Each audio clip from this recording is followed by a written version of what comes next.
चीन ने चांद की दुनिया की भेजी पहली वीडियो फुटेज। पूरे देश में फैला जश्न का माहौल। इसी बीच इसरो ने चंद्रयान के इंजन को चालू करके किया एक और बड़ा काम। अब चांद को छूने से बस कुछ कदम दूर है हमारा चंद्रयान। दोस्तों, 15 अगस्त अब बहुत नजदीक है और जल्द ही हम आजादी का जश्न मनाने वाले हैं। लेकिन इसके साथ ही इस बार हम सभी देशवासियों के लिए 16 और 17 अगस्त के दिन भी बहुत ज्यादा खास होने वाले हैं और इन दिनों को हम सब आजादी के जश्न की तरह ही सेलिब्रेट करेंगे। असल में 14 जुलाई 2023 को जब से हमारा चंद्रयान 3 लॉन्च हुआ है, तब से ही इसरो की तरफ से हर रोज ही हमें कोई ना कोई खुशखबरी सुनने को मिल रही है। बिजली की रफ्तार से दौड़ रहा चंद्रयान रोजाना नए नए कीर्तिमान रच रहा है और इसरो भी अब इतिहास रचने से बस कुछ ही कदम दूर है। लेकिन उससे पहले ही हमारे चंद्रयान ने चांद से एक वीडियो के रूप में हमें एक बहुत बड़ा तोहफा भेजा है।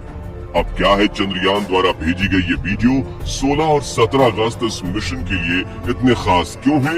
इस समय हमारा चंद्रयान कहां पर है और अब आगे चंद्रयान का प्लान क्या है?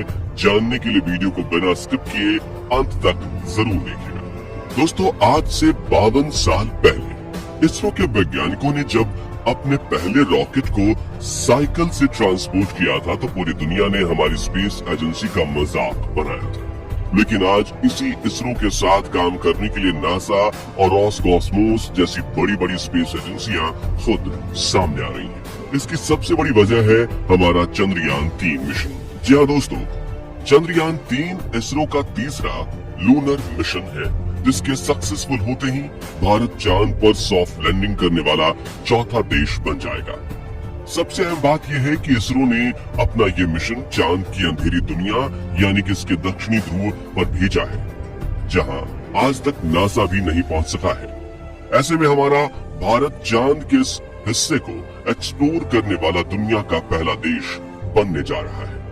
तो अब सवाल ये उठता है कि अपने गंतव्य की तरफ बढ़ रहा चंद्रयान इस समय पर कहां है और इसने हम सबको क्या खुशखबरी दी है? असल में दोस्तों, चंद्रयान पृथ्वी के ऑर्बिट से निकलकर ट्रांसलूनर हाईवे को पार करते हुए चांद के अंडाकार ऑर्बिट में पहुंच चुका है और अब तेजी से चांद की सतह की ओर बढ़ते हुए इसके चक्कर लगा रहा है। ताजा अपडेट के अनुसार 6 अगस्त को रात के करीब 11 बजे चंद्रयान को 170 इंटू 4313 चांद की सतह की ओर बढ़ते हुए इसके चक्कर लगा रहा है।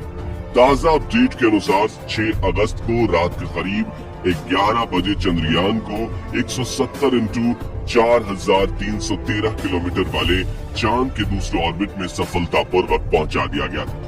लेकिन इससे पहले 5 अगस्त को जो हुआ वो बहुत ही ज्यादा खास था, क्योंकि इसी दिन चंद्रयान ने हम लोगों को अपने इस सफर का सबसे बड़ा तोहफा दिया। असल में हुआ ये कि 5 अगस्त के दिन चंद्रयान का ट्रांसलूनर ऑर्बिट का सफर पूरा हो रहा था और इस दिन इसको चांद के ऑर्बिट में प्रवेश करना था। कहने में भले ही आसानी हो, लेकिन ये काम हद से ज्यादा टेक्निकल और नाजुक था। इतना कि एक छोटी सी मिसकैलकुलेशन भी पूरे मिशन को बर्बाद कर सकती थी।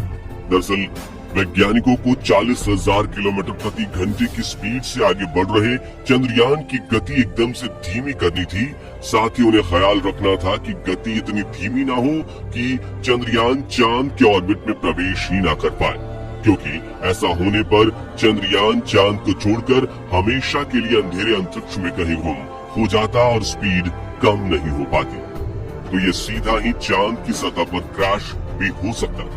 मामला बहुत नाजुक था और बेंगलुरु स्थित इसरो के मिशन ऑपरेशन कॉम्प्लेक्स इस ट्रैक में सभी वैज्ञानिकों के चेहरे पर अलग ही टेंशन थी।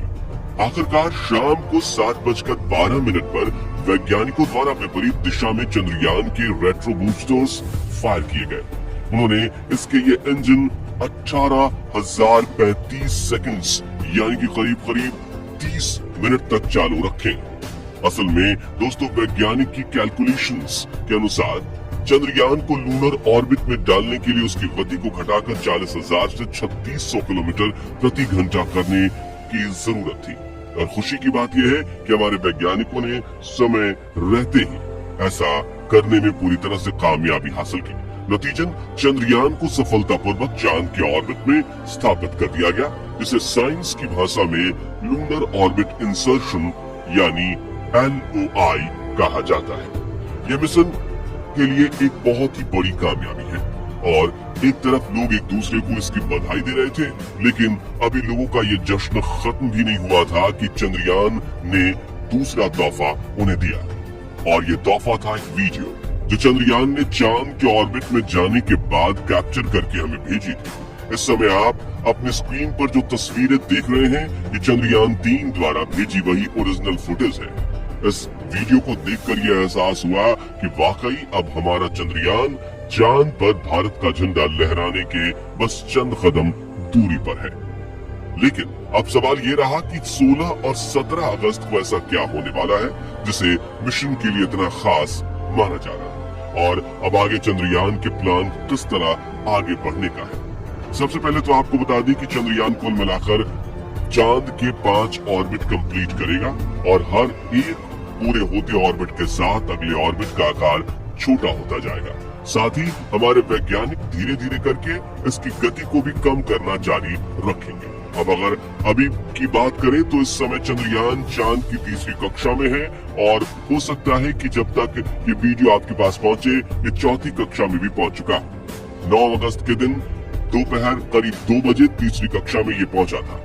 साथियों, 3री कक्षा में ये चांद की सतह से मात्र 5000 किलोमीटर की ऊंचाई पर होगा और इसके बाद 14 अगस्त को दोपहर 2 बजे ये 4थी कक्षा में पहुंचेगा और चांद की सतह से इसकी दूरी सिर्फ 1000 किलोमीटर रह जाएगी। इस तरह आगे बढ़ते हुए 16 अगस्त को रात के 8:30 बजे ये चांद की 5वीं और आखिरी कक्षा में एंटर करेगा और ये 100 into 100 किलोमीटर की गोलाकार कक्षा होगी और इस पॉइंट पर चांद की सतह से इसकी दूरी केवल 100 किलोमीटर रह जाएगी। यही वो पल होगा जो इस मिशन के सबसे अहम पड़ाव में से एक है। दरअसल 5वां ऑर्बिट पूरा करने के बाद चंद्रयान का प्रोपल्शन मॉड्यूल इसके लैंडर से अलग हो जाएगा और इसे अंजाम देने के लिए इसरो के वैज्ञानिक उन हुक्स को खोल देंगे जिन्होंने प्रोपल्शन मॉड्यूल और लैंडर को आपस में जोड़ा हुआ है। इसके बाद पिछले हिस्से की रफ्तार धीरे धीरे कम की जाएगी ताकि अगला हिस्सा अपनी कक्षा में आगे बढ़ जाए और बिना किसी नुकसान के दोनों हिस्से अलग हो जाएं। जिसके बाद चंद्रयान 3 कैलेंडर और प्रोपल्शन मॉड्यूल दोनों ही यहाँ चांद की 100 into 100 किलोमीटर की कक्षा में अलग अलग घूमेंगे। यह स्टेप इसलिए भी इतना खास है क्योंकि इसके बाद चंद्रयान पर इसरो के वैज्ञानिकों का कोई कंट्रोल नहीं रहेगा। ऐसा इसलिए क्योंकि पृथ्वी से बैठकर रियल टाइम में चांद पर मौजूद लैंडर को गाइड किया नहीं जा सकता। आपको बता दें कि चंद्रयान 2 भी सेम इसी तरह चांद की तरफ आगे बढ़ा था, यानी उसकी लैंडिंग को भी इसरो वैज्ञानिक गाइड नहीं कर रहे थे, मगर अपने सिस्टम के कुछ खामियों की वजह से वो लैंड करने में असफल रहा। यही वजह है कि इस बार चंद्रयान 3 के लैंडर में इन सभी खामियों को दूर करके एक बेहद एडवांस कंप्यूटर सिस्टम लगाया गया है। आपको बता दें कि इस बार विक्रम लैंडर में लेजर डॉपलर वेलोसीमीटर यानी कि LTV और लैंडर हॉरिजॉन्टल वेलोसिटी कैमरा यानी कि LHVC जैसे जबरदस्त तकनीक उपकरण लगाए गए हैं जो चंद्रयान को एक सुरक्षित जगह पर लैंड कराने में सक्षम होंगे और हेल्प करेंगे। तो जैसा कि हमने आपको बताया 16 और 17 अगस्त को विक्रम लैंडर प्रोपल्शन मॉड्यूल को पीछे छोड़कर खुद आगे बढ़ेगा। इसके बाद 18 और 19 अगस्त को ये डी ऑर्बिटिंग शुरू करेगा और चांद की सतह के बेहद करीब 100 into 30 किलोमीटर की कक्षा में पहुंच जाएगा। इसके बाद इसका काम लैंडिंग के लिए सही जगह ढूंढकर उसकी तरफ बढ़ना होगा। दोस्तों, इस दौरान चंद्रयान की गति घटकर 7 किलोमीटर प्रति घंटा हो जाएगी और इस तरह अपने रेट्रो बूस्टर्स को फायर करते हुए 23 अगस्त के दिन शाम 5:47 पर हमारा चंद्रयान चांद की सतह पर उतर जाएगा। यानी 15 अगस्त को आजादी का जश्न मनाने के सिर्फ एक हफ्ते बाद पूरा देश एक बार फिर जश्न में डूबा होगा। दोस्तों, भारत को इस मुकाम पर लाने और चंद्रयान को धरती से चांद पर पहुंचाने में हमारे इसरो के वैज्ञानिकों ने बहुत ज्यादा मेहनत की है। इसलिए हम सभी को ये कामना करनी चाहिए कि इसरो अपने इस मिशन में जरूर कामयाब हो।